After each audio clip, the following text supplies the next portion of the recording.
Feeling lucky ako today kasi hawak ko na ang lucky phone ko. This is the Meizu Lucky 08. And it feels a bit weird to have a phone named Lucky. Reminds me of Lucky Me and Luis Lucky Manzano. But anyways, sasabihin ko sa inyo guys na itong phone na ito ay paldo below 10,000 pesos. Dahil sobrang okay ang kanyang specs. And I'm pretty sure walang ibabat-bat ang mga other phones at this price range. So tama na daldal, pag-usapan natin.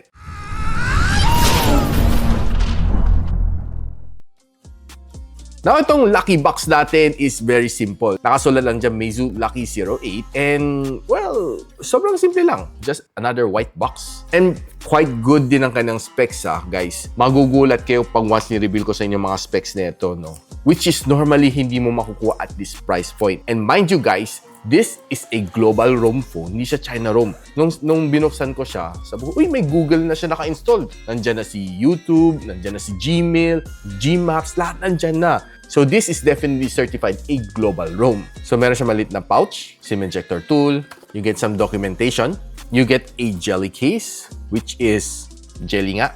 You have the phone over here, nandito. You get a 33 watts na fast charging brick, pero yung phone supports 45 watts. And of course, a A to C cable. That's pretty much everything inside the box. So buksan na natin yung phone. Ganito itsura niya.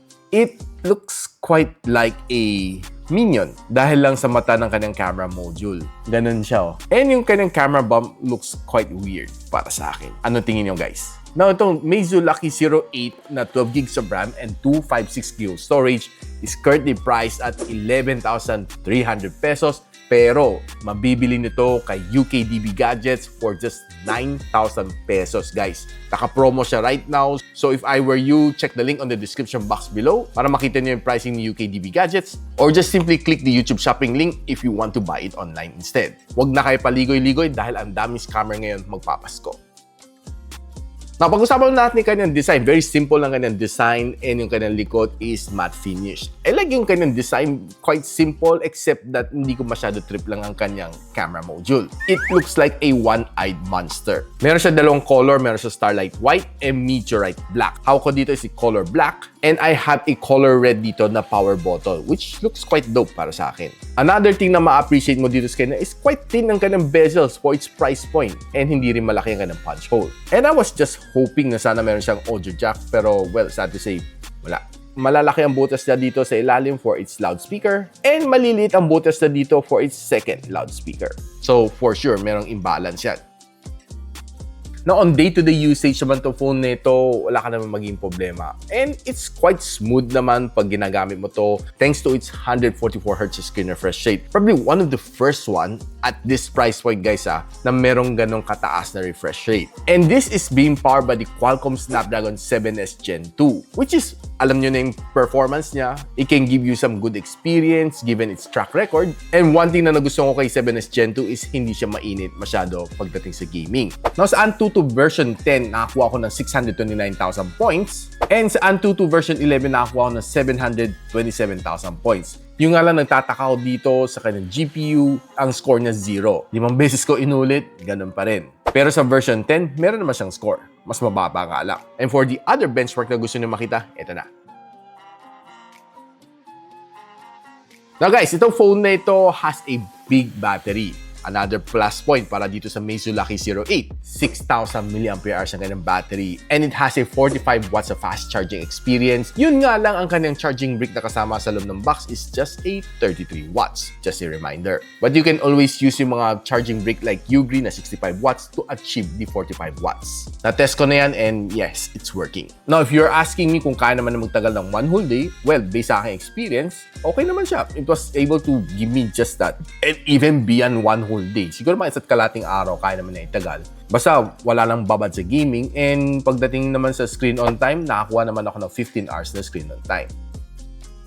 And the next thing na gusto na itanong siguro sa akin is that 5G nga ba ito phone na ito? Yes, you're right. This is a 5G phone. And another good news sa inyo, Globe Smart dito. Lahat gumana. ang 5G dito sa phone na ito, making it probably one of the cheapest na phone na may 5G na may Qualcomm Snapdragon 7S Gen 4. And I was quite surprised na nakakuha siya ng 5G dito sa Globe and Smart. I wasn't really expecting that kasi I was expecting na IC dito na naman ang merong 5G, pero I was wrong. Lahat sila nakasagap ng 5G dito, which is definitely a good point for me, plus point yan. So if you want to know the complete specs ng Meizu Lucky 08, here you go. Now, itong phone na ito is currently running Flame OS version 11 inside Android version 14. And one thing na nagustuhan ko rin dito sa kanya is that meron siyang 12 gigs of physical RAM and you can extend it up to another 12. So, giving you a 24 gigs of RAM. 12 na physical and 12 na virtual equals 24 nga. Just simply do the math. Pagdating sa display, I was also blown away to know na meron siyang 144Hz screen refresh rate. Maybe one of the cheapest one na merong 144Hz screen refresh rate. And mind you guys, meron din siyang LTPO AMOLED display. Normally ang LTPO AMOLED display makita mo lang to sa mga upper mid-range na smartphones. Pero nagulat ako meron siyang LTPO AMOLED display which can itself calibrate from 1Hz up to 144Hz automatically para makatipid ka ng battery, which is definitely a surprise para sa akin. Now, if you're consuming social media dito, expect naman na okay naman kayo ng browsing experience. Wala naman naging problema dito sa phone na ito as long as you have a good internet connection. Browsing on this phone is definitely going to be pretty much a-okay. And if you're watching your favorite shows naman dito, be it YouTube, Netflix, wala ka rin naman maging problema dito sa kanya. Dahil solid na solid ang kanyang AMOLED display dito. LTPO pa nga Now, sinabi ko sa inyo kanina, meron siyang dual speakers. Isa dito sa ilalim, malalaki ang butas, and the other one is maliliit na butas sa ibabaw. Check lang natin kanyang performance.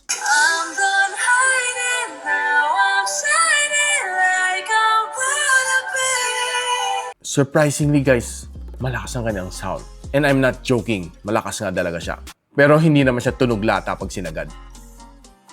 Now, pagdating sa gaming, nakapag-test ako ng dalawang games dito. Playing Call of Duty Mobile and Honor of Kings. And mind you, na meron naman siyang game mode na pwede mo i-slide out from the side. Pero yung nga lang, wala siya yung boost mode like the other phones na nakikita natin na pwede mo ilagay sa performance mode. Wala kang makikita dito. Kinalikot ko na siya for quite a few minutes, pero wala nga talaga siya. Pwede mo lang siya i-optimize, siguro kikill lang na yung mga background apps, and that's just it. Both of these games was able to give me a good experience. Actually, naka-ultra frame rate pa nga ako sa Call of Duty Mobile, which is pretty much solid. The gameplay was nice, magandang-gandang touch response, the sound was okay, and surprisingly, I was able to get a good gaming experience dito sa Call of Duty Mobile. Pati sa Honor of Kings, to my surprise na maganda rin ka ng touch response. Wala namang na-feel na frame drops dito sa kanya, and to be honest with you, I did enjoy itong game nito. I was able to play around mga 1 oras dito at room temperature.